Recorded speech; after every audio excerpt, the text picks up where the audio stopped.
Alors, l'alimentation aujourd'hui, c'est essentiel.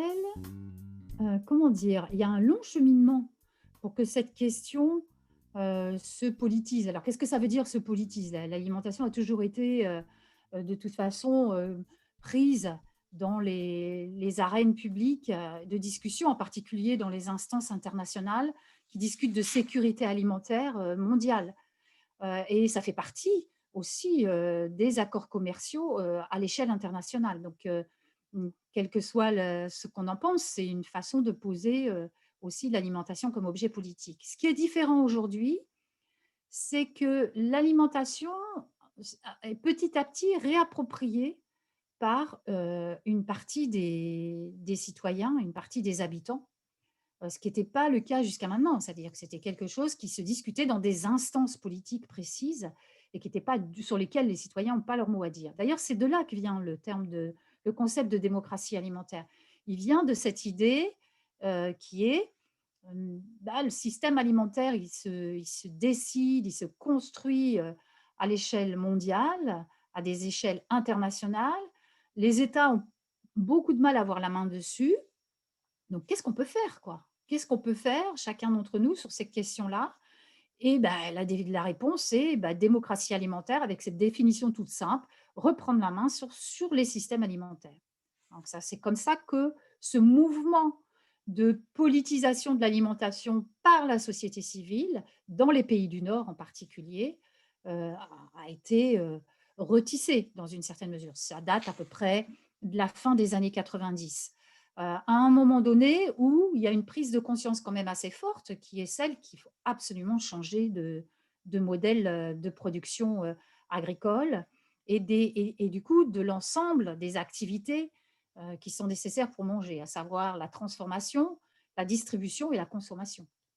Et donc, il y a cette vision de système alimentaire qui s'impose et cette idée qui monte de plus en plus et qui dit: «Mais c'est pas possible, quoi. On ne peut pas continuer avec un système productiviste de cette nature-là». Et ça rencontre évidemment les préoccupations, autour du changement climatique. Et aujourd'hui, la question de l'alimentation, a un poids d'autant plus fort que d'une part, il y a cette question du poids de l'alimentation dans le changement climatique et puis il y a cette situation quand même de pandémie, qui a montré les interdépendances entre ces différentes activités et donc derrière, entre les différentes régions, les différents pays, etc. Et qui repose la question à l'ensemble des pays, comment est-ce qu'on fait pour s'assurer de pouvoir manger? Et en particulier pour nous en France, bah, il y a la montée aussi de cette question de la précarité sociale qui de fait va poser les questions d'accès à l'alimentation dans un pays comme le nôtre qui a décidé de traiter cette question depuis le milieu des années 80 par l'aide alimentaire.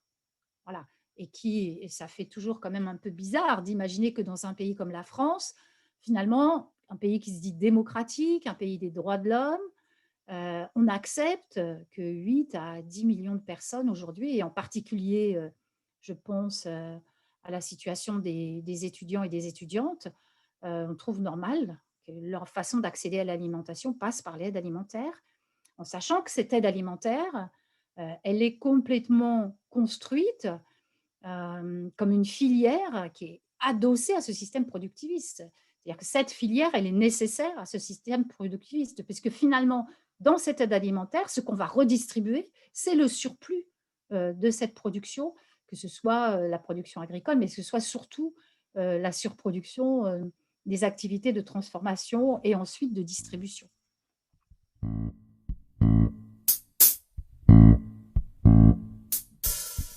La sécurité sociale de l'alimentation, elle traite la question d'un point de vue complètement différent. C'est-à-dire qu'on n'est pas à segmenter des réponses pour des morceaux de population. Le problème de la précarité alimentaire, et bon, moi je fais partie des chercheurs qui ont travaillé à la fabrication de ce concept, sauf que ce qu'on n'avait pas prévu, c'était que finalement, ce concept de précarité alimentaire allait permettre disons, de venir dans l'escarcelle de la politique sociale telle qu'elle était pensée dans les années 80.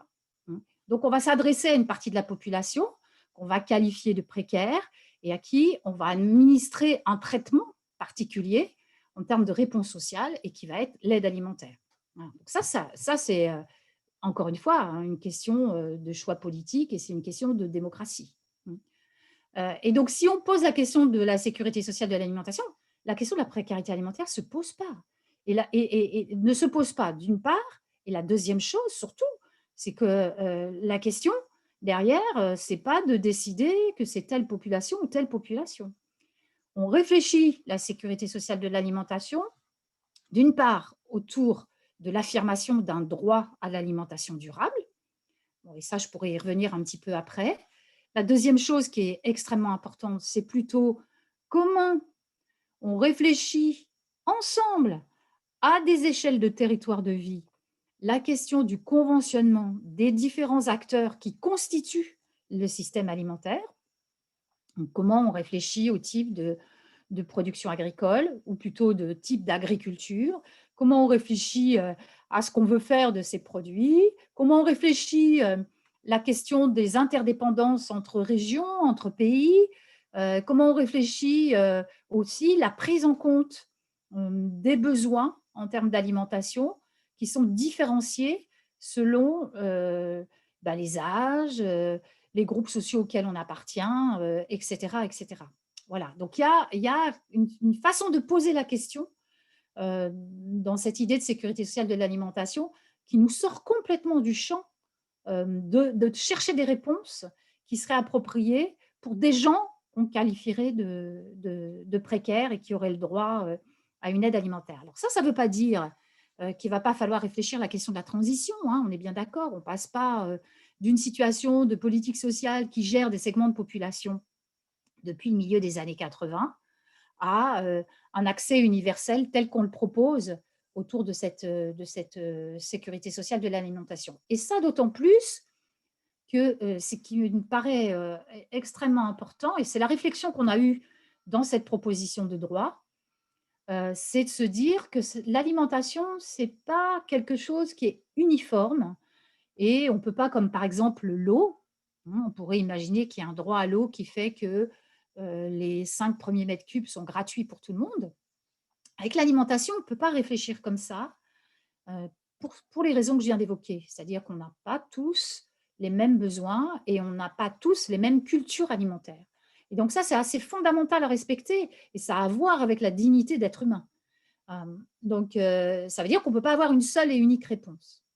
Bon, et en particulier, pour nous, la question de la transition, elle est extrêmement importante puisqu'il faut qu'on passe finalement d'un modèle qui a 50 ans d'âge, qui a qui a fait monter en puissance une alimentation essentiellement issue de l'industrie agroalimentaire, donc qui a façonné des goûts, façonné des façons de manger, à une alimentation qui doit prendre en compte les questions de changement climatique, donc à transformer aussi la nature de nos régimes alimentaires.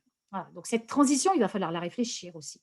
On ne va pas faire une espèce de truc qui fait que du jour au lendemain, on va imposer des régimes alimentaires identiques à tout le monde.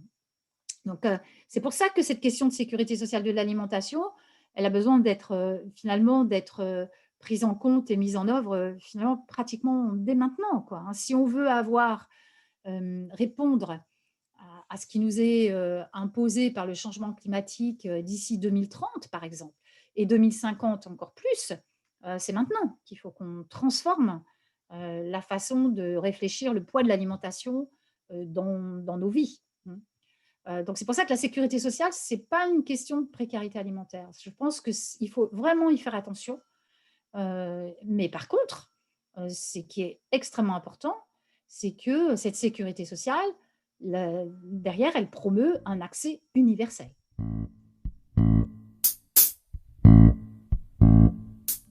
Alors, manger, c'est beaucoup de choses.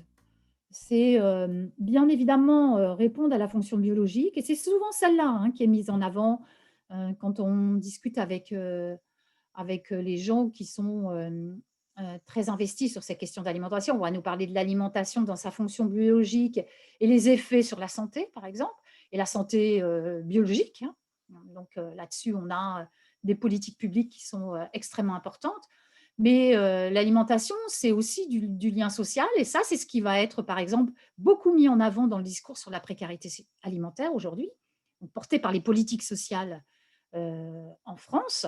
Donc, on va nous mettre la question du lien social comme quelque chose de super important, avec dedans cette idée que les gens qui ont des petits budgets auraient besoin d'être accompagnés pour sortir de cette situation de précarité alimentaire, comme si les êtres humains ne savaient pas comment faire pour manger. Donc, il y a ça. Et il y a bien sûr la dimension culturelle, c'est-à-dire qu'on le voit bien à la fois en fonction des régions, d'où on vient, des pays d'où on vient, mais même y compris des villes, et puis les cultures familiales.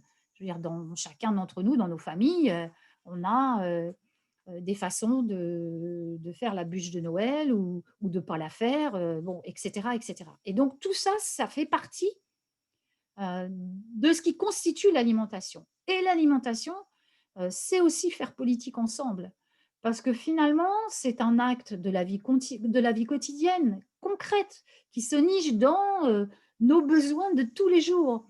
Et donc finalement, on a besoin aussi de discuter ensemble, donc de faire système ensemble sur comment on veut que ces activités de la vie quotidienne puissent se faire. Est-ce que est-ce qu'il faut, je ne sais pas moi, développer plus de lignes de bus pour aller au marché de plein vent de la ville d'à côté? Est-ce qu'il faut que le marché de plein vent se déplace plutôt dans les petits villages? Est-ce que, je ne sais pas, est-ce que par exemple, on ne devrait pas développer des propositions de restauration hors foyer beaucoup plus importantes? Pourquoi par exemple la restauration collective publique heu, aujourd'hui passerait pas à une échelle qui serait celle de nous faire une proposition de casse-croûte pour le soir. Enfin, j'en sais rien, mais ce que je veux dire par là, c'est que c'est des choses qui rythment notre vie de tous les jours et donc ça fait politique aussi et c'est pas parce que c'est quelque chose qui est niché dans la vie, peut-être plus privée ou la vie ou l'aspect domestique que c'est pas une question de politique. Voilà. Donc ça participe à ce mouvement de repolitisation de l'alimentation. Ce n'est pas juste une question de changement de façon de produire l'agriculture, c'est tout ça que ça veut dire, quoi. Alors la question du droit à l'alimentation, que nous on qualifie de durable, est assez importante dans un pays comme le nôtre puisque, chez nous en France, les choses bougent en termes de démocratie, parce qu'il y a une loi qui va être discutée au parlement, hein. C'est notre modèle, à partir duquel, on fait société. Donc, on peut le contester, on peut décider ce qu'on veut, mais de toute façon, c'est le modèle à partir duquel se construit la société française.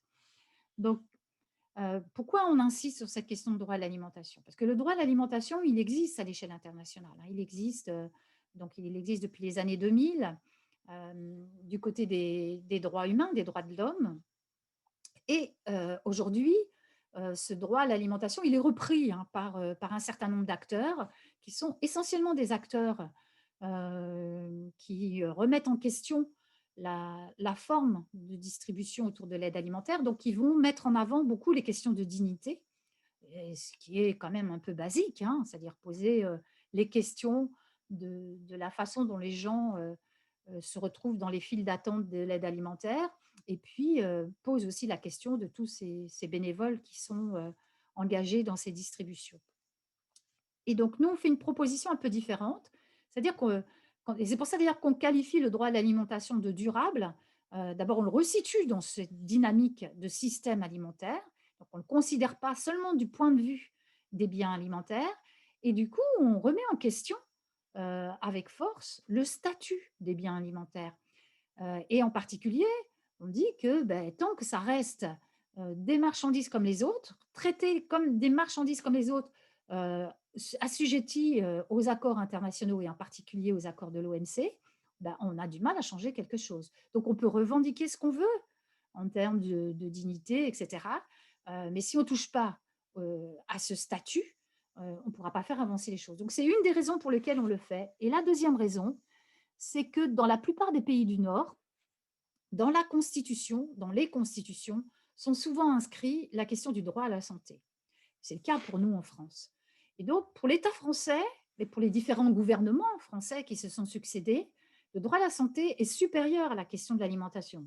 Et comme cette question d'alimentation, finalement, en termes d'accès est facilitée depuis les années 60, je veux dire, depuis les années 60, on n'a pas de problème pour accéder à des produits alimentaires.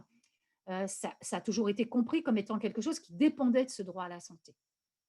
Donc, la réponse des politiques sociales françaises, comme je le disais, depuis le milieu des années 80, c'est d'insister sur une réponse par une distribution de produits alimentaires. Et quand on interroge le gouvernement français sur la façon dont il prend en compte ce droit de l'alimentation, sa réponse, c'est ça. C'est nous, on a une aide alimentaire assez importante dans laquelle on met pas mal de moyens. Et c'est comme ça qu'on respecte le droit à l'alimentation. Donc évidemment, nous, on va à l'encontre de ça quand on dit, ben non, on ne peut pas décider qu'une partie de la population est assignée à manger le surplus du système productiviste. On ne peut pas non plus décider qu'une partie de la population comme ça est exclue du fait de pouvoir choisir ses aliments et sa façon d'y accéder. Alors, ce qu'il faut aussi se dire, c'est que ces gens qui vont à l'aide alimentaire, en l'espace de 10 ans, on est passé de 2 millions de personnes à aujourd'hui, après le premier confinement, à 8 millions. Donc, c'est énorme. C'est énorme. Et c'est clair qu'on ne peut pas rester sur une situation d'un point de vue politique et d'un point de vue démocratique en se disant que c'est normal, quoi.